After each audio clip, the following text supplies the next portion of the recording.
इन सभी बच्चों को। आज हम लोगों का सेकंड क्लास है पॉलिटिकल साइंस में। क्लास 10 का सेकंड क्लास है पॉलिटिकल साइंस में। तो आज हम पढ़ेंगे चैप्टर 1 सत्ता की साझेदारी में द्वंद्ववाद के बारे में। पिछले क्लास में हमने इस पर चर्चा किया था, लोकतंत्र किसे कहते हैं, साझेदारी किसे कहते हैं, डेमोक्रेसी क्या है, द्वंद्ववाद के ऊपर भी हमने चर्चा किया था। लेकिन आज हम और बेहतर तरीका से बतलाने का प्रयास करेंगे, है ना, जिससे कि आप सभी लोगों के दिमाग में अट जाए। तो आइए, क्लास 10 पॉलिटिकल साइंस हम लोग पढ़ रहे हैं, सत्ता की साझेदारी। इस वीडियो पर नए लोग आए हैं तो सब्सक्राइब कर लीजिए, जिससे कि आपका जो क्लासेस हैं वो आपको रेगुलर मिलते रहे, है ना। तो सबसे पहले हम देखेंगे आज द्वंद्ववाद।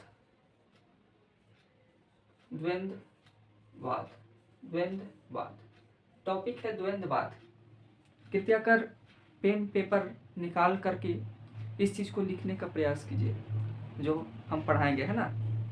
बोरिंग फील नहीं होना है, हम आपको बोरिंग फील होने नहीं देंगे, क्या है ना। बात समझ में आई? चलिए, तो द्वंद्ववाद इससे हमें ऐसा प्रतीत होता है जहां तो रास्तों के ऊपर गौर करवा देता है ये द्वंद्ववाद। एक ही पहलू लेकिन दो सिक्के, एक ही सिक्का लेकिन दो पहलू, है ना, ये बोलना चाहिए था। एक ही सिक्का लेकिन दो पहलू। आइए इसको पहले समझते हैं, उसके बाद डिफिनेशन बतलाने का प्रयास करेंगे। हमारी प्यारी दीदी है कंगना रनौत, सपोज कर लेते हैं ये कंगना रनौत है, क्या है कि नहीं? हाँ, कंगना रनौत है, कंगना है, क्या है? कंगना है। कौन है कंगना? तो कंगना रनौत है, जो सांसद भी है भाई और एक्ट्रेस भी है ना, अभिनेत्री भी है। इनको किसी व्यक्ति से प्रेम होता है, उसका नाम भी प्रेम है ना, उसका नाम भी प्रेम है ना, उसका नाम भी प्रेम है, उसका नाम भी प्रेम है। कंगना अपने पिताजी के पास जाती है और कहती है, पापा का नाम पापा के पास सारा बात बतलाती है कि भैया पिताजी, कंगना बताती है, पिताजी हम प्रेम से प्रेम करते हैं। क्या करते हैं? प्रेम से प्रेम करते हैं। ये अच्छी बात है भाई, प्रेम से प्रेम करो, प्रेम शब्द से प्रेम करो। कहते ना, प्रेम शब्द से प्रेम नहीं करते, प्रेम नाम का एक इंसान है ना। कंगना के पिताजी नाम बखला आ जाते हैं, ये बाप, ये पापा, प्रेम और प्रेम को जी है। तब कंगना के पिताजी अंगना में जाके नरेंद्र मोदी के खोजते हैं, नरेंद्र मोदी के खोजते हैं, नरेंद्र मोदी के खोजते हैं। कौन मोदी के खोजते हैं? नरेंद्र मोदी के खोजते हैं। अब नरेंद्र मोदी हैं जो कहते हैं कि ठीक है भाई, आपका मसला को हम समझ गए, अब आपको बांटना पड़ेगा तसला, है ना, आपका मसला जो है हम समझ गए हैं। कंगना के बुलाते हैं भाई अंगना में नरेंद्र मोदी, हमारी प्यारी बहन है भाई, है कि ना, हमारी दीदी है। पूछती है कि अच्छा ठीक है, तुम प्रेम से प्रेम तो करती हो, तुम प्रेम से प्रेम तो करती हो, लेकिन वो कौन कास्ट के है? तो कंगना कहती है जेनरल, कंगना कहती है जेनरल। और नरेंद्र मोदी पूछते हैं कि तुम कौन कास्ट की हो, तुम कौन कास्ट की हो? तो ये बोलती है ओबीसी, ओबीसी, ओबीसी, ओबीसी। तो नरेंद्र मोदी कहते हैं कि ठीक है, भारत में ओबीसी की संख्या कितनी है? तो ये बोल देती है 50%। और नरेंद्र मोदी फिर पूछते हैं कि भारत में जनरल का जनसंख्या कितनी है? तो 20%। तो नरेंद्र मोदी क्या कहते हैं, क्या बताओ, हमको वोट मिला है 50% से, हमको वोट मिला है 50% से, तुमको सांसद बनाया है 50%, 50% जनसंख्या वाला लोग, तो छोटा प्रेमा से तुम ब्याह करेगी? ना ना, ऐसा नहीं होगा। सत्ता का द्वैतवाद होगा भाई, जाति धर्म भेदभाव को देखते हुए द्वैतवाद होगा। अब कंगना कहती है कि अच्छा साहब तो मेरा हनन हो गया आर्टिकल 19। आर्टिकल 19 अभिव्यक्ति की स्वतंत्रता, अभिव्यक्ति की स्वतंत्रता तो मेरा समाप्त हो गया मोदी जी। अब क्या होगा? बापू जी कह रहे वाह वाह वाह वाह वाह, मोदी जी प्रेम कर हाय हाय हाय हाय हाय हाय हाय हाय, मोदी जी हाय हाय हाय। कंगना करी हो बहुत भारी मिस्टेक हो गया बीजेपी में जाने के बाद। कोई बात नहीं, तुम्हारा भी सुन लेते हैं। नरेंद्र मोदी फिर कहें कि ठीक है आर्टिकल 19 का हनन नहीं होगा। नरेंद्र मोदी कहते हैं कि फिर से तुम चुनाव करवाओ, फिर से आ जाता है 50%। कि अब कैसे होगा? हाँ, अब होगा कैसे? तो यही कहता है, द्वैतवाद का अर्थ है कि ऐसा शासन प्रणाली, ऐसा शासन प्रणाली जो जिसकी संख्या ज्यादा हो, चाहे वो जाति, धर्म, लिंग या भाषा या भाषा। अगर मान लीजिए कि जाति अधिक जनसंख्या की है तो सत्ता का साझा उसी को हो जाएगा। धर्म अधिक जनसंख्या की है तो सत्ता की साझा उसी को हो जाएगा। अगर कोई लिंग मतलब कि महिला अधिक है उस देश में तो सत्ता का साझा महिलाओं के पास चला जाएगा। यदि भाषा है, एक भाषा के लोग बोलने वाले बहुत ज्यादा हैं, दूसरे भाषा के लोग बोलने वाले बहुत कम हैं, तो सत्ता का जो साझेदारी है ना, वो उस जनसंख्या पर आधार बनाते हुए द्वैतवाद बना दिया जाता है। जबकि साझेदारी, सत्ता की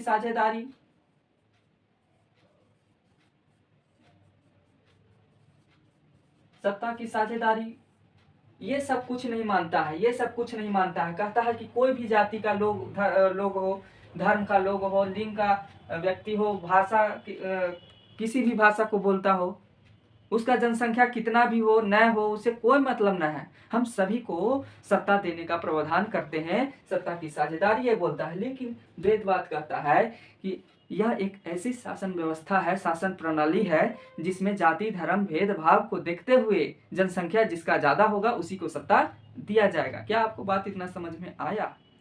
ये बेचारी क्या नाम था, कंगना, अंगना में नाचे लगी आपका। अरे बाप, बहुत भारी मिस्टेक हो गया। प्रेम कह रहा है कि यार ससुरा, और नरेंद्र मोदी तो कह रहे हैं कि ये पगलिया, ये लफंगवा से कोई शादी ब्याह करेगी, ई छछुनरा से।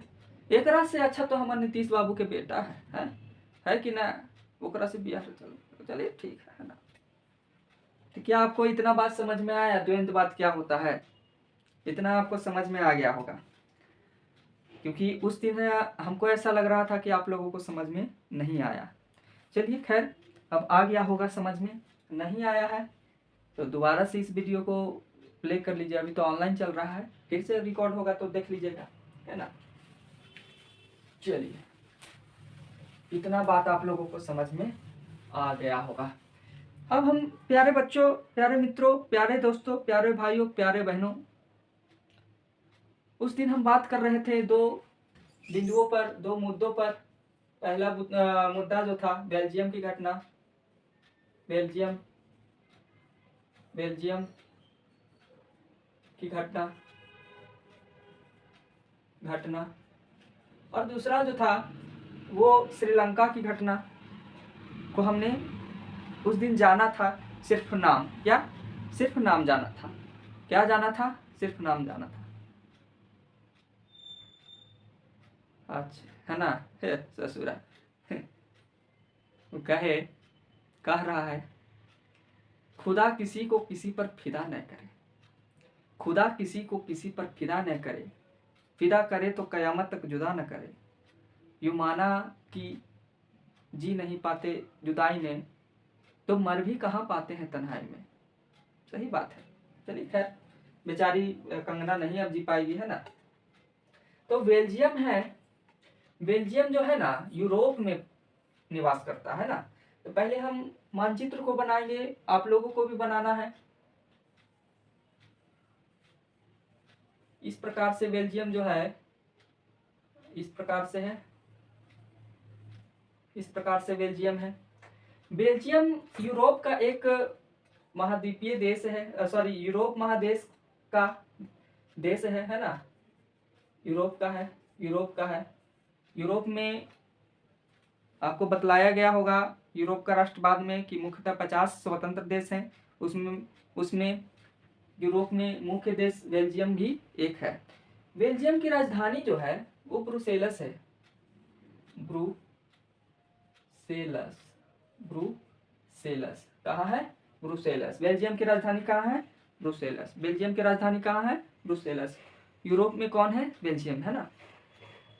और ब्रुसेलस बेल्जियम में दो मुख्य शहर भी हैं, जानते हैं कौन कौन?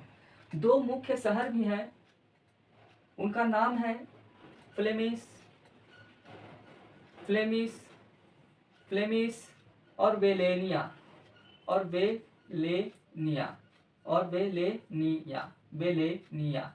क्या है? पहला है फ्लेमिश और दूसरा है वेलेनिया। क्या है? वेलेनिया। और मेरे प्यारे साथियों, फ्लेमिश में तो एक ही भाषा बोला जाता है। फ्लेमिश में एक ही भाषा बोला जाता है। वो जानते हैं कौन सा भाषा है? कमेंट कीजिए फटाफट, है ना। कौन सा भाषा बोला जाता है फ्लेमिश में? कौन सा भाषा बोला जाता है? नहीं मालूम है, चलिए ठीक है।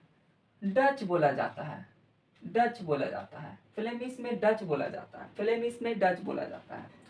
और बेलेनिया में जो है ना, बेलेनिया में है, इसमें दो भाषा बोली जाती है। बेलेनिया शहर में जो बेल्जियम का शहर है बेलेनिया, वहाँ दो भाषा बोली जाती है, दो भाषा बोली जाती है। एक फ्रेंच भाषा बोली जाती है, फ्रेंच भाषा बोली जाती है, और दूसरा जो है वो जर्मन भाषा बोली जाती है, जर्मन भाषा बोली जाती है, जर्मन भाषा बोली जाती है। कौन भाषा बोली जाती है? जर्मन भाषा बोली जाती है। कौन भाषा बोली जाती है? जर्मन भाषा बोली जाती है। अब आइए, हमने देखा कि फ्लेमिश है, वेलेनिया है। वेलेनिया में दो भाषा बोला जाता है, एक जर्मन भाषा बोला जाता है, एक फ्रेंच भाषा बोला जाता है। और फ्लेमिया में जो है डच भाषा बोला जाता है। तो आपके माइंड में एक सवाल उठ रहा होगा कि डच बोलने वाले लोग कितने थे, कितने प्रतिशत लोग थे?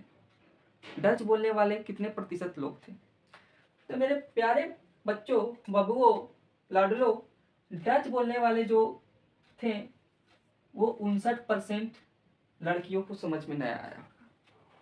59 माने होता है 59, क्या है? चलिए बढ़िया। डच बोलने वाले जो थे व्यक्ति वो 59%, 59% थे। और फ्रेंच बोलने वाले जो थे, फ्रेंच बोलने वाले जो थे 39% यानी कि 39%, 39% यानी कि 39%। और जर्मन बोलने वाले जो थे वो 1% थे, 1%, 1%, 1%, 1%। और जानते हैं मेरे प्यारे साथियों, यह जो बेल्जियम में विवाद था, घटना थी, ये भाषाई आधार पर थी, भाषाई आधार पर। यहाँ भाषा के आधार पर सत्ता का पृथक्करण किया जा रहा था। और ये बेल्जियम जो है ना, यहाँ की आबादी जानते हैं कितना है? यहाँ की आबादी मात्र 1 करोड़ है, 1 करोड़ है,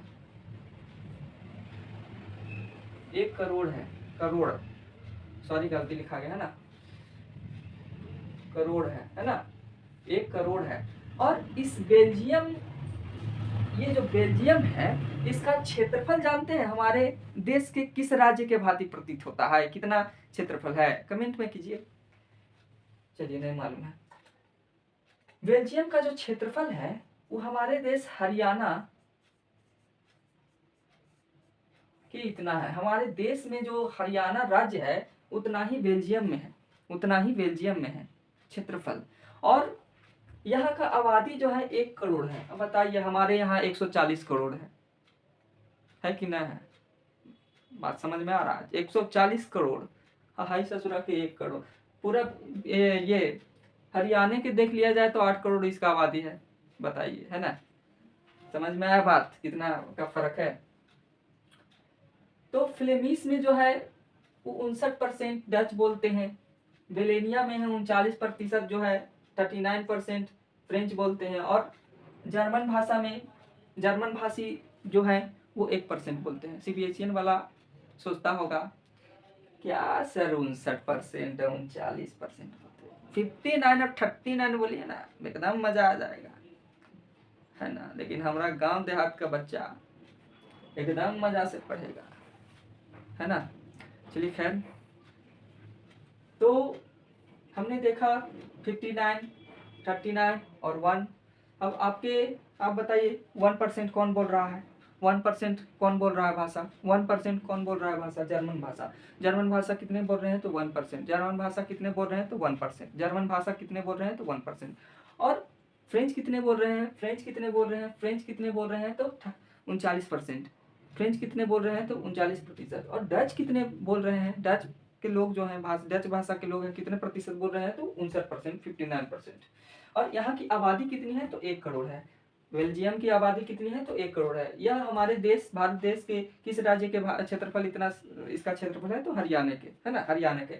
और यहाँ जो है भाषाई आधार पर वाद्य चल रहा है, विवाद चल रहा है, घटना हो रही है।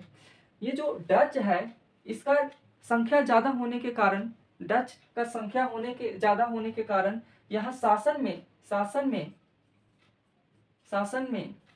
में इसका भूमिका अहम है।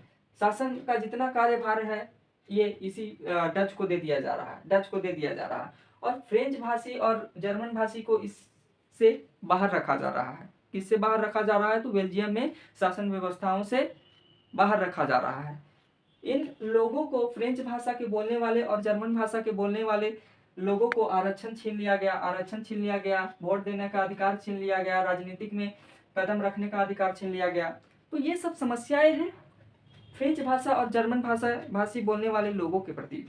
तो वहाँ के जो फ्रेंच भाषी और जर्मन भाषी थे उन्होंने एक अहिंसक आंदोलन कर दिए।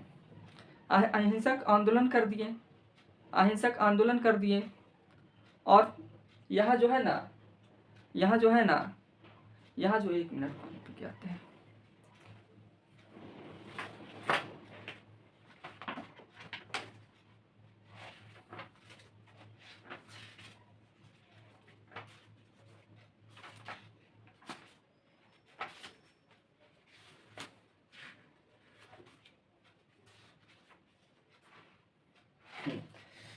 यहाँ जो है ना अहिंसक वाद्य का उत्पन्न हो गया, है ना, विवाद अहिंसा से। भाई कहने लगे ये जर्मन लोग, फ्रेंच लोग कि भाई हम लोग का कोई सपोर्ट ही नहीं है, जबकि सत्ता का साझेदारी कहता है कि सभी लोगों को सत्ता का साझा किया जाएगा। तो यहाँ के जो सरकार थी, यहाँ की सरकार थी वो संविधान में 4 बार संशोधन करती है, 4 बार संशोधन करती है। और 1970 से 1993 तक यह अपने संविधान में बदलाव करती है। और यहाँ के जो विवाद था उसको शांत करने का प्रयास करती है और अंततः शांत भी हो जाता है। 1970 से 93 के बाद 4 संशोधन हुए, तो उसमें विधेयक पास होने के बाद एक कानून बना, बिल पास होने के बाद एक कानून बना जिसमें सरकार को 3 स्तरों में बांट दिया गया था। पहला था केंद्र सरकार, और दूसरा था राज्य सरकार, और तीसरा था स्थानीय सरकार। स्थानीय सरकार का अर्थ होता ग्राम पंचायत, या नगर निगम, म्युनिसिपल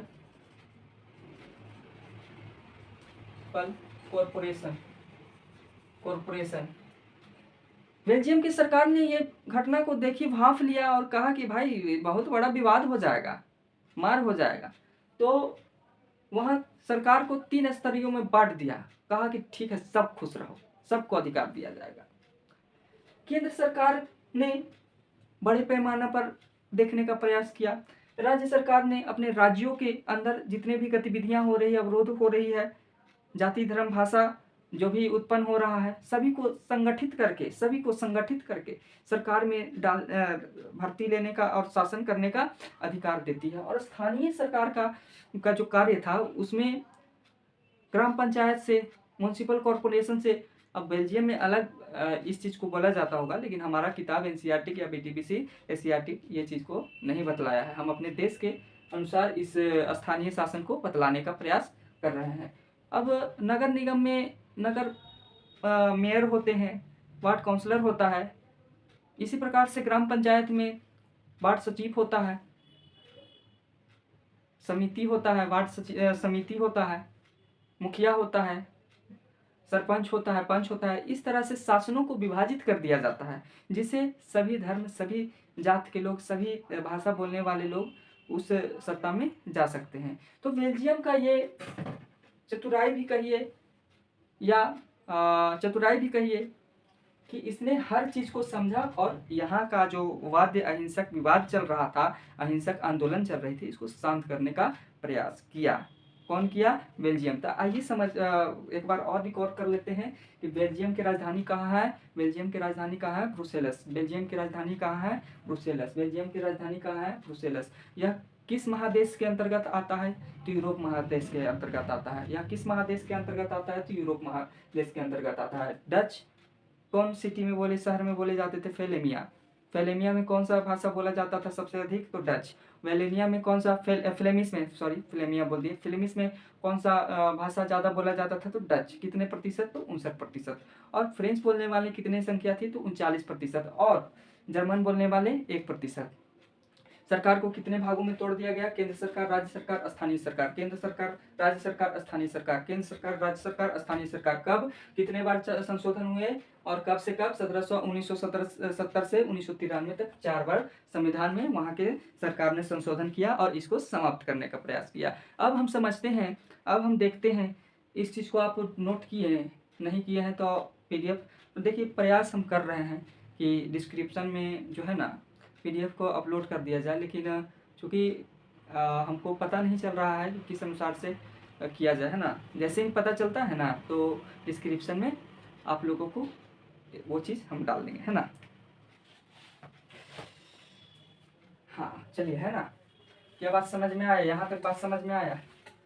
यहाँ तक आप लोगों को बात समझ में आ गया होगा। यहाँ तक बात समझ में आया मेरे प्यारे साथियों? समझ में आया? इनको अगर गया क्षेत्र में, गया में SST या फिर और भी सब्जेक्ट पढ़नी होगी तो हमारे संस्थान में जुड़ सकते हैं, है ना, और पढ़ सकते हैं गया जिम में, है ना। ऐसे ऑनलाइन तो पढ़ भी कीजिएगा, है ना। बात समझ में आया? बात समझ में आया? तू दीदार करे तू नज़र हटाए, क्या क्या लिखते हैं। अब हम देखते हैं श्रीलंका की घटना। श्रीलंका की घटना, श्रीलंका की घटना, श्रीलंका सॉरी श्रीलंका की घटना, श्रीलंका की घटना। अभी बताइए, आप लोगों का प्रश्न ये है कि भारत के 5 पड़ोसी देशों का नाम बताइएगा। कमेंट में फटाफट लिखिए। मेरे प्यारे बच्चों, साथियों, यह है भारत और यहाँ पे है श्रीलंका। बड़ा बन गया, भारत से बड़ा श्रीलंका बन गया। क्या छोड़िए, श्रीलंका है, ठीक। श्रीलंका का राजधानी जो है पहले था कोलंबो। श्रीलंका का पहले जो राजधानी था वो था कोलंबो। उसको सुधार कर श्री श्री श्री श्री श्री श्री जय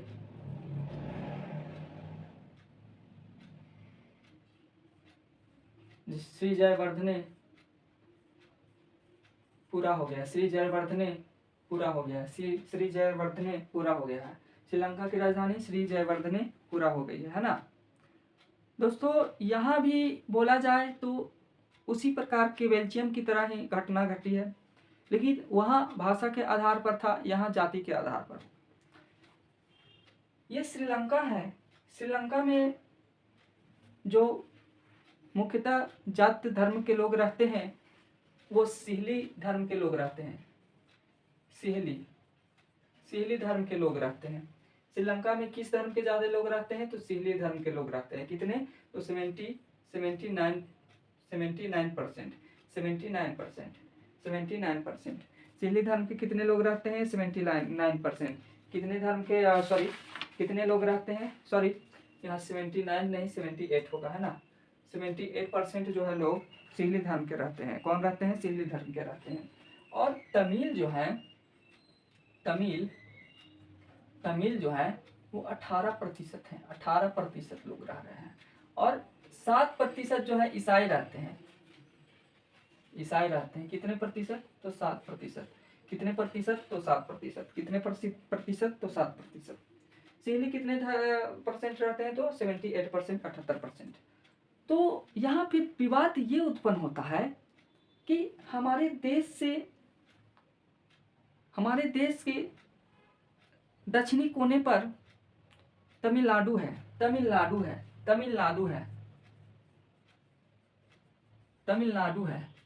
और यहाँ से जो है श्रीलंका बहुत दूर भी नहीं है। तमिलनाडु से ही भगवान श्री राम ने एक पुल का निर्माण किया था। उस पुल का नाम अभी हम भुला रहे हैं। आप कमेंट के माध्यम से बताइए कौन सा जो है ब्रिज बनाए थे, पुल उस जमाने में बनाए थे, है ना। अब याद आ जाएगा तो बताएंगे। तो तमिलनाडु से जो है ना वो तमिल लोग श्रीलंका जाते हैं और बस जाते हैं। अरे भाई, अब बांग्लादेश से आया है, भारत में रहता है, तो हम लोग कोई किसी को बोलते हैं? कुछ नहीं बोलते हैं। तो तमिल लोग श्रीलंका में चले जाते हैं। और श्रीलंका की जो आज़ादी हुई है, जिस अनुसार से हम लोग अंग्रेजों के से आज़ाद हुए हैं 1947 में, तो ये 1948 में आज़ाद हुआ है श्रीलंका 1948 में, है ना। बात समझ में आ रहा है? यहाँ तक बात समझ में आया? चिली लोग कितने रहते हैं? 78%। तमिल लोग 18% और ईसाई लोग 7%। तो तमिल जो है वो भारत से श्रीलंका चले जाते हैं। और मूल तमिल जो है, श्रीलंका के मूल तमिल जो है, जो पहले से वहाँ निवास करे, बाप दादा परदादा सब श्रीलंका में ही जन्म कर्म मृत्यु सब हुई, वो 13% जो है मूल तमिल है। मूल तमिल 13%। और जो है तमिल है, भारतीय तमिल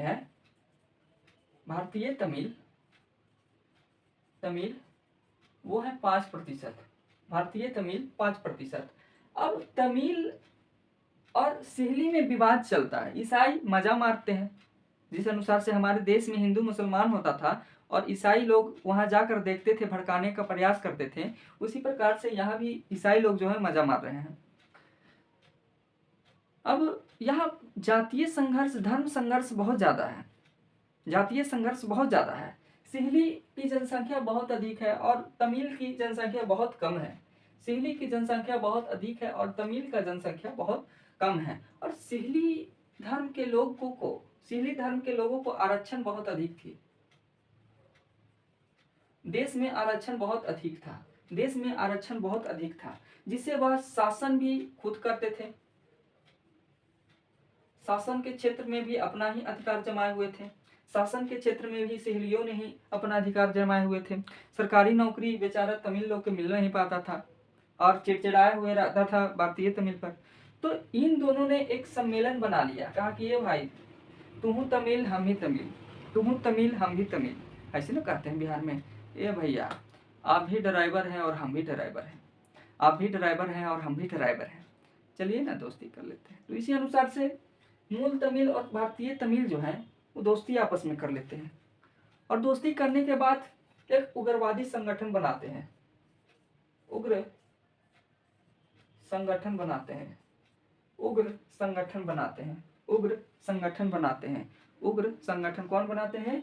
तो मूल तमिल। और किस लिए बनाते हैं? तो क्योंकि इन तमिलों को आरक्षण श्रीलंका में नहीं मिल रही है। उस उग्रवादी संगठन का नाम है लिट्टे लिबराइजेशन, सॉरी इस चीज को हम पीडीएफ में डाल देंगे। लिबराइजेशन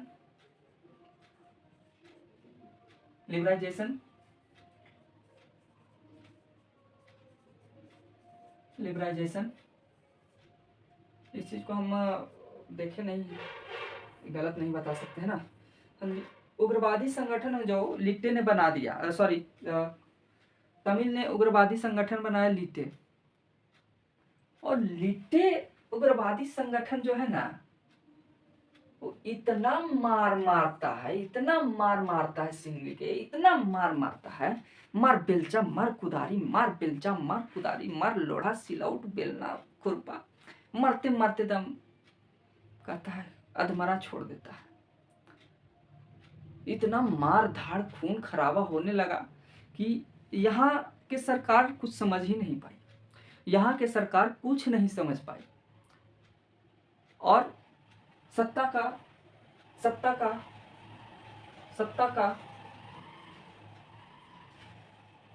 साझेदारी कभी स्थापित नहीं हुआ, कभी स्थापित नहीं हुआ, कभी स्थापित नहीं हुआ। तो कहाँ नहीं हुआ? श्रीलंका ने। यदि श्रीलंका जो है ना वो बेल्जियम के जैसे जल्दी जागरूक हो जाती ना तो शायद हो सकता था कि यहाँ सुधार हो सके, लेकिन यहाँ सुधार नहीं हुआ इसलिए क्योंकि वहाँ की सरकार सोई हुई रह गई। इस उग्रवादी संगठन को दबाने का प्रयास नहीं किया गया, इसमें पाकिस्तान ने भी साथ दिया इन लोगों का, और मारते मारते सिविलियों को ख़त्म ही कर दिया। और चूँकि आज वर्तमान में ये मूल तमिल और तमिल खुद लड़ते हैं, है ना, तो इस दरमियान जो है सत्ता का साझेदारी नहीं हुआ। तो आपसे प्रश्न ये है, लिख लीजिए, लॉन्ग क्वेश्चन है, सत्ता की साझेदारी में बेल्जियम का योगदानों की चर्चा करें, सत्ता की साझेदारी में बेल्जियम के योगदानों की चर्चा करें, है ना।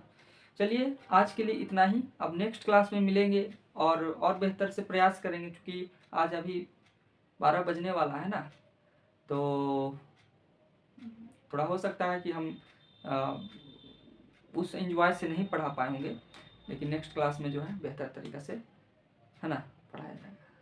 सब्सक्राइब कीजिए, शेयर कीजिए और लाइक कीजिए, है ना। जय हिंद, जय